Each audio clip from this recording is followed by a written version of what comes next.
Dear students, you are welcome in our channel Rawat education hub. तो विद्यार्थियों, जैसा कि हम आपको पहले हमने पढ़ाया था बाय यूजिंग ऑफ पार्टिसिपल्स और बाय यूजिंग इन्फिनेटिव। इसके बाद हमारा तीसरा जो पॉइंट है वो है by using noun in opposition. In noun in opposition का प्रयोग करके हम साधारण वाक्यों को जोड़ने का प्रयास करेंगे। तो ये नाउन और अपोजिशन होता है, इसका अर्थ होता है साइड बाई साइड। अर्थात साइड बाई साइड से मतलब ये है कि हम दूसरे वाक्य से अगर सब्जेक्ट से संबंधित कोई फ्रेज है तो उसको सब्जेक्ट के पास रख देंगे, और अगर कोई फ्रेज ऑब्जेक्ट से संबंधित है तो उस फ्रेज को हम ऑब्जेक्ट के पास उचित कॉमा लगा करके प्रयोग कर देते हैं। यानी अपोजिशन है गया, यह एक ऐसी प्रक्रिया, ऐसी स्थिति होती है जिसमें सब्जेक्ट या ऑब्जेक्ट से संबंधित फ्रेज यानी वाक्यांश को उनके नजदीक रख दिया जाता है तथा उचित रूप से कॉमा का प्रयोग कर देते हैं। जैसे नंबर 1, यदि एक वाक्य के सब्जेक्ट का संबंध उसी वाक्य में दिए गए किसी फ्रेज के साथ हो तो उसे कॉमा का प्रयोग करते हुए सब्जेक्ट के नजदीक रख दिया जाता है। यानी कहने का मतलब यह है कि अगर पहले वाक्य के सब्जेक्ट का संबंध दूसरे वाक्य के किसी शब्द से है तो उस वाक्यांश को, दूसरे वाक्य के वाक्यांश को हम पहले वाक्य के सब्जेक्ट के नजदीक रख देंगे तथा यदि एक वाक्य का ऑब्जेक्ट का संबंध दूसरे वाक्य में दिए गए किसी वाक्यांश के साथ हो तो उसे कॉमा का प्रयोग करते हुए ऑब्जेक्ट के साथ रख देते हैं। यानी पहले वाक्य के ऑब्जेक्ट का संबंध अगर दूसरे वाक्य के फ्रेज से हो तो उस फ्रेज को पहले वाक्य के ऑब्जेक्ट के साथ कॉमा लगा करके प्रयोग कर देते हैं। फॉर एग्जाम्पल, जैसे हमने उदाहरण दिया है, तुलसीदास कंपोज द रामायण। दूसरा सेंटेंस है he was a great poet. तो विद्यार्थियों,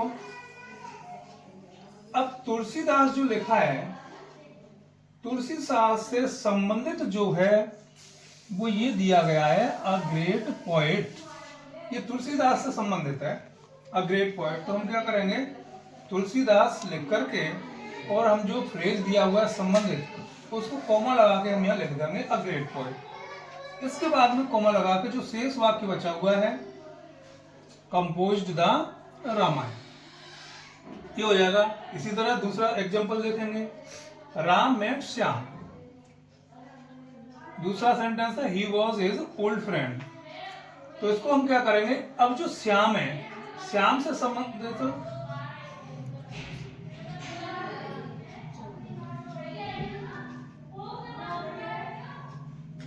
अब जो श्याम दिया हुआ है, श्याम से संबंधित इसमें क्या है भाई, श्याम कौन है, old friend Shyam.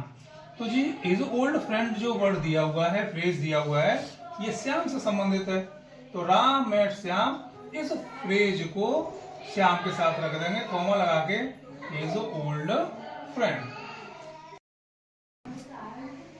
Dear students, हमारा नेक्स्ट जो टॉपिक है वो है बाय यूजिंग नॉमिनेटिव एब्सोल्यूट। यानी ये एक ऐसा सब्जेक्ट होता है जो अपने शेष वाक्य से अलग हो जाता है, यानी जो वाक्य होता है उससे थोड़ा भिन्न प्रतीत होता है। इसका प्रयोग करते समय निम्न बातें ध्यान देने योग्य हैं। जैसे नंबर 1, दोनों वाक्यों के सब्जेक्ट अलग अलग होने चाहिए। यानी जो भी दोनों वाक्य दिए होंगे उनके सब्जेक्ट अलग अलग होंगे। दोनों वाक्यों में कारण और परिणाम का संबंध होना चाहिए। यानी एक वाक्य में कारण और दूसरे में उसका परिणाम। दूसरा पॉइंट, यदि कारण वाले वाक्य में, यानी अर्थात पहले वाक्य में is are am was were दिए हों तो इन्हें हटाकर बीइंग उनके स्थान पर लगा देते हैं, यानी बीइंग का प्रयोग कर देते हैं। अगर पहले वाक्य में पहला वाक्य कारण वाला वाक्य होना चाहिए, अगर कारण वाला वाक्य और उसमें is are am was were दिए हों तो इनके स्थान पर बीइंग लगा देते हैं। तीसरा है यदि कारण वाले वाक्य में मेन वर्ब दिया हो, यानी पहले वाक्य में मेन वर्ब दिया हो, तो उसके स्थान पर हैविंग प्लस एमबी थर्ड का प्रयोग कर देते हैं। नेक्स्ट चौथा पॉइंट है, यदि कारण वाला वाक्य पैसिव वॉइस में दिया हो तो having been plus MB third का प्रयोग कर देते हैं। तो जैसा कि विद्यार्थी आप समझ रहे होंगे, यानी पहला हमने पॉइंट बताया कि दोनों वाक्यों के कर्ता अलग अलग होंगे और दोनों वाक्य में कारण और परिणाम का संबंध होगा। यदि पहले वाक्य में पहला वाक्य कारण वाला है और उसमें एजारम दिए हैं, तो हम एजारम के स्थान पर बींग कर देंगे और दूसरा वाक्य यो की तो लिख देते हैं। तीसरा है कि यदि कारण वाले वाक्य में, जो पहला वाक्य अगर कारण वाला वाक्य है और उसमें मेन वर्ब दिया है, तो उसका उस मेन वर्ब का हम हैविंग प्लस हम भी थर्ड कर देते हैं। अगर चौथा पॉइंट है कि अगर कारण वाले वाक्य पैसिव वॉइस में दिया है, तो उस पैसिव वॉइस में हम having been plus M B third का प्रयोग कर देते हैं। फॉर एग्जाम्पल, जैसे the meeting was over, full stop, दूसरा सेंटेंस है the members left the meeting hall, यानी the meeting was over, the members left the meeting hall. तो हम इसका नॉमिनेट एब्सोल्यूट करेंगे, तो सबसे पहले तो यह है कि इसमें हमारे कर्ता भिन्न होंगे। इसमें द मीटिंग दिया हुआ है और इसमें द मेंबर्स दिया हुआ है, दोनों सब्जेक्ट डिफरेंस है। पहला अंतर है, पहले वाक्य में जो बाज दिया हुआ है, इस वॉज के स्थान पर हम क्या कर देंगे, बीइंग कर देंगे। जैसे the meeting being over, comma the members left the hall, यानी जो भी बाज में इजारे में आएगा उसकी जगह में बीइंग कर दो, बाकी दूसरे सेंटेंस को जैसा कि तैसा लिख दो, एज इट इज। नेक्स्ट है एग्जांपल है, जैसे Ram fell from the roof, his parents took him to the hospital. तो इसका हम क्या करेंगे, अब यहाँ पे सेकंड फॉर्म दी हुई है पहले वाक्य में, यानी ये क्या है, ये कारण वाला वाक्य है, ये परिणाम वाला वाक्य है। तो इसमें क्या हुआ, सेकंड फॉर्म। तो हम क्या करेंगे, Ram having fallen the roof, comma his parents took him to hospital, इस वाक्य को हम जो के त्यों लिख देंगे। यानी इसमें मेन वर्ब दिया हुआ है फेल, तो इसकी जगह पे हम क्या कर देंगे, हैविंग फॉलन कर देंगे। डियर स्टूडेंट्स, हमारा next point, by using adverbials, यानी हम एडवर्ब का प्रयोग करके दो साधारण वाक्य को जोड़ेंगे। इसमें हम क्या करते हैं कि जो पहले वाक्य में जो वर्ब दी होगी उससे संबंधित दूसरे वाक्य में कोई ना कोई एडवर्ब दिया होता है, और उस एडवर्ब में उस शब्द को हम एल-वाई लगा करके उसको एडवर्ब बना देते हैं। यानी एडवर्ब एक ऐसा शब्द होता है जो किसी वाक्य में वर्ब की विशेषता बताता है। अधिकतर एडवर्ब एल-वाई लगाकर बनाए जाते हैं। एडवर्ब का प्रयोग करते समय निम्न बातें ध्यान रखने योग्य है। नंबर एक वाक्य की वर्ब दूसरे वाक्य में दिए गए किसी शब्द से संबंधित होगी, यानी जो पहला वाक्य जो दिया होगा उस पहले वाक्य में कोई ऐसी वर्ब होगी जिससे संबंधित दूसरे वाक्य में कोई ना कोई शब्द दिया होगा। दूसरा, उस शब्द में जो संबंधित शब्द दूसरे वाक्य में दिया है उस शब्द में एल-वाई लगाकर जोड़कर उसे हम एडवर्ब बना देते हैं। जैसे ही rain, his running was slow, यानी वह दौड़ा, उसकी रनिंग कैसी थी, धीमी थी। तो जब हम इसका एक वाक्य बनाएंगे तो उसकी वह कैसे दौड़ा, धीमे धीमे दौड़ा। यानी अब दौड़ने से संबंधित कौन सा वर्ड है, स्लो। ये वाला जो वर्ड दिया हुआ है ये हमारा वर्ड है।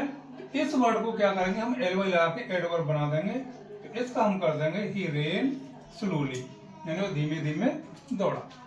दूसरा नेक्स्ट एग्जांपल है, शी ट्रस्टेड देम, उसने उन पर विश्वास किया।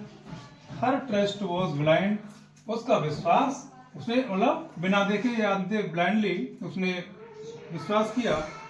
तो ये ट्रस्ट जो वर्ड है, वर्ब है, इससे संबंधित जो शब्द दिया है वो है ब्लाइंड, तो इसका हो जाएगा शी ट्रस्टेड देम ब्लाइंडली, यानी ब्लाइंड में एल वाई लगा देंगे तो ब्लाइंडली कर देंगे, तो ये हो जाएगा शी ट्रस्टेड देम ब्लाइंडली। तो विद्यार्थियों अब हम पढ़ेंगे बाय यूजिंग प्रीपोजिशन या जीरंड बिफोर नाउन, यानी हम नाउन से पहले या तो प्रीपोजिशन का प्रयोग करेंगे या जीरंड का प्रयोग करेंगे। इनका प्रयोग करके हम वाक्य को उचित रूप से मीनिंगफुल सेंटेंस बना करके प्रयोग करते हैं। जब दिए गए दोनों वाक्यों में से एक वाक्य में कोई नाउन दिया हो, यानी पहले वाक्य में कोई ना कोई नाउन दिया होगा, उस नाउन का अर्थ के अनुसार किसी प्रीपोजिशन के साथ सामंजस्य बिठाकर सिंपल सेंटेंस बनाते हैं। जैसे नंबर 1, कभी कभी वाक्य में नाउन के स्थान पर वर्ब भी हो सकता है, जिसे स्वाभाविक नाउन अथवा जीरंड बनाकर यानी एमी फर्स्ट आईएनजी लगाकर प्रयोग करते हैं। एक वाक्य में तथा जो दूसरा वाक्य होता है उसमें कोई परिवर्तन नहीं करते हैं, यानी जो दूसरा या जो पहला वाक्य होता है यानी जिसकी वर्ब को चेंज करते हैं उससे जो दूसरा वाक्य शेष बचता है उसमें कोई परिवर्तन नहीं करते हैं, पहला भी हो सकता है दूसरा भी हो सकता है। जैसे for example he gave us his advice, he got us out of problem, यानी उसने हमें सलाह दी और उसने हमें समस्या से बाहर निकाला। तो इसमें जब हम प्रयोग करेंगे तो उचित प्रीपोजिशन की जरूरत है तो प्रीपोजिशन या जीरंड की जरूरत है तो हमें जीरंड प्रयोग करना पड़ेगा। जैसे he gave us his advice, इस वाक्य को लिख देते हैं कि दूसरे वाक्य की वर्ब होती है उसमें प्रीपोजिशन या जीरंड बनाते हैं, तो उसमें उचित जो गॉट दिया हुआ है इसका हम जीरंड बना देंगे। For getting us out of problem, यानी हम फॉर गेटिंग भी कर सकते हैं और इन्फिनेटिव भी लिख सकते हैं, फॉर गॉट भी कर सकते हैं। तो इस तरीके से हम इसका जीरंड बना देंगे। दूसरा वाक्य है he got a grand success, he made hard effort, यानी उसने बड़ी सफलता प्राप्त की, उसने बहुत ही कठिन प्रयास किया। तो इसमें अगर हम हिंदी में भी बना के देखेंगे तो उसने कठिन प्रयास करके सफलता प्राप्त की, तो हम क्या करेंगे दूसरे वाक्य में हम लिखेंगे he got a grand success. अब यहाँ पे उचित प्रीपोजिशन लाना पड़ेगा और प्रीपोजिशन का यूज करके भी हम उसको जीरंड बनाते हैं। जैसे बाई मेकिंग, तो यहाँ पे बाई मेकिंग हार्ड एफर्ट का होता है, कठिन प्रयास करके उसने शानदार सफलता प्राप्त की। यहाँ पे जो बाई मेकिंग है हमने इस मेड का प्रीपोजिशन लगा के इसको जीरंड बना दिया। तो इस तरीके से प्रिय विद्यार्थियों हमने आपको सिंपल सेंटेंस के बारे में बताया, जिनमें हम लोग कई तरीकों से विभिन्न तरीकों से हमने इसका प्रयोग करके बताया, जिससे दो साधारण वाक्यों को जोड़ा गया। शायद मैं समझता हूँ कि आप समझ रहे होंगे। इसके बावजूद भी आपको कंफ्यूजन होता है, प्रॉब्लम होती है, तो you can comment in comment box.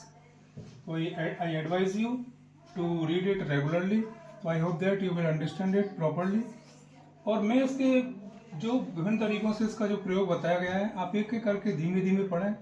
हो सकता है कि आपको देखने में प्रॉब्लम आए, लेकिन उसको सुन करके और हम उसको पॉज करके या रोक करके हम एक एक चीज को समझ सकते हैं, लिख सकते हैं। धन्यवाद।